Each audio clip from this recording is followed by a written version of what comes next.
Most RPGs give you choices. Fallout New Vegas gives you responsibility.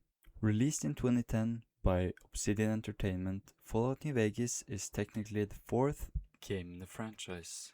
New Vegas doesn't just include choices. It shows what choice in an RPG is actually supposed to mean. A lot of games sell you the idea of freedom, but very few actually give it to you. When people think of story-driven choice games, they usually think of something like The Walking Dead, or at least I do. Those games give you the feeling of choice, but not the reality. Most decisions lead to the same outcome, different dialogue, same result. Like when you're forced to choose between saving two characters, but they both end up dying later in the story. It creates the illusion of freedom without actually letting you change anything. New Vegas doesn't do that. Choices branch outwards not just at the ending, but throughout the entire game. You can fail quests, you can kill major characters, you can lock yourself out of entire storylines, and the game doesn't stop you. It adapts. That design philosophy creates something rare, a world where your decisions actually matter, because you're not safe. At the center of New Vegas is a conflict between competing visions of the future. The New California Republic tries to repeal democracy but is stretched thin and full of bureaucracy and corruption. It wants to bring order to the Mojave but often at the cost of the people already living there. Caesar's Legion offers order through fear and brutality. It rejects the old world entirely and replaces it with something harsher and more controlled. Mr. House believes one intelligent ruler can guide humanity better than any system, cold, calculated, and focused on progress above all else. And then there's Yes Man. Yes Man represents something completely different, total independence, no good, no masters, just you. With Yes Man, you're not choosing a faction, you're choosing yourself. None of these options are clearly right, that's what makes that decision meaningful. You're not choosing good or evil, you're choosing what flaws you're willing to accept. But what really makes New Vegas stand out is how it tracks your relationship with each faction. Through its reputation system, every action you take affects how groups see you. Help a faction, you'll gain fame, work against them, you'll gain infame, and it's not just a simple good or bad meter. You can be liked, feared, respected, or completely hated, or sometimes even both at the same time. A faction might tolerate you because you're useful, even if they don't trust you, or they might attack you on sight because of something you did hours ago. This system isn't just for the main faction, it applies to almost everyone in the Mojave.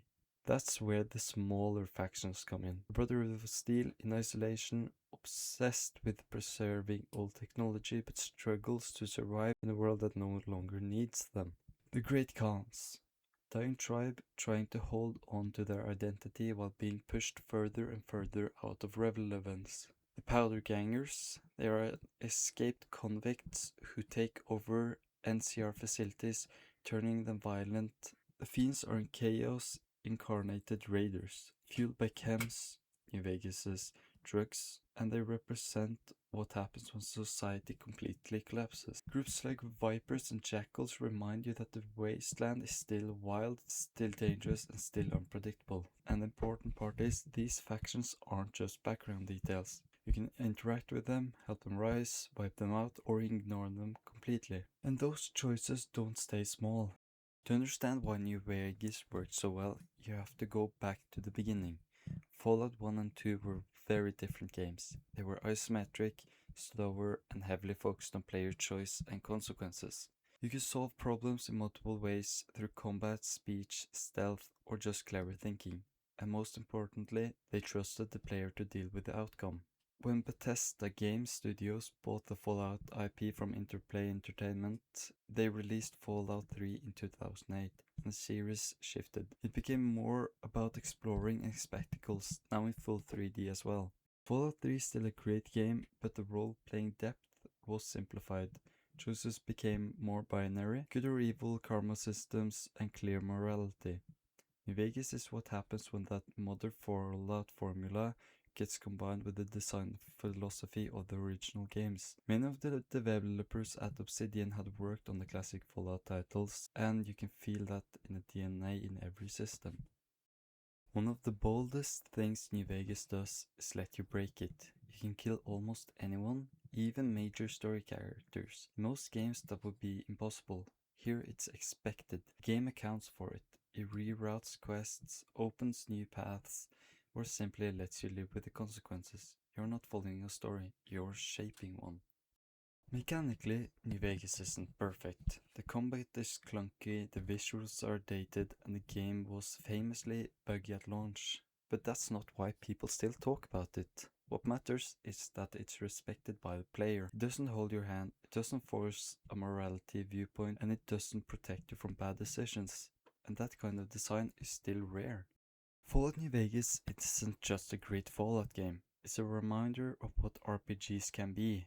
Not just big worlds, not just better graphics, but better systems. A world where your choice isn't just an illusion, because in New Vegas your decisions don't exist in isolation, they ripple outwards. Helping one group might hurt another, solving a problem one might close off a better solution later, and sometimes the right choice in the moment leads to the worst outcomes. The game never steps in to correct you. It never tells you that you made the wrong call. It just keeps going and forces you to live with it. Where your actions carry real weight, not because the game tells you they matter, but because you feel that they do. When a town changes because of something you did, when a faction turns against you, when a character treats you differently hours later, it's not scripted emotion, that's consequence. That's something a lot of modern RPGs still struggles to capture, and where the ending isn't something you unlock, it's something you earn. Because the ending of New Vegas isn't just one final choice, it's the result of everything you've done up to that point. Who you've helped, who you'd ignored, and who you betrayed. All of it builds towards a conclusion that feels personal, not perfect, not clean, but yours. Because in the Mojave, there are no perfect answers. Every faction is flawed. The New California Republic brings structure but also corruption and overreach. Caesar's Legion brings order but at the cost of freedom, and Mr. House offers stability but only under absolute control. Even choosing independence, taking New Vegas for yourself, isn't the perfect solution. It means the responsibility falls entirely on you. There's no good ending where everything works out, no option where everyone wins, and that's what makes the choices feel real. Because real decisions don't come with perfect outcomes, they come with trade-offs. Consequences you can't fully predict, only the ones you choose to live with. That's what New Vegas understands better than most games. What kind of world is worth the cost? And you need to remember. War. War never changes. The Romans waged war to gather slaves and wealth. Spain built an empire from its lust for gold and territory. Hitler shaped a battered Germany into an economic superpower. But war never changes.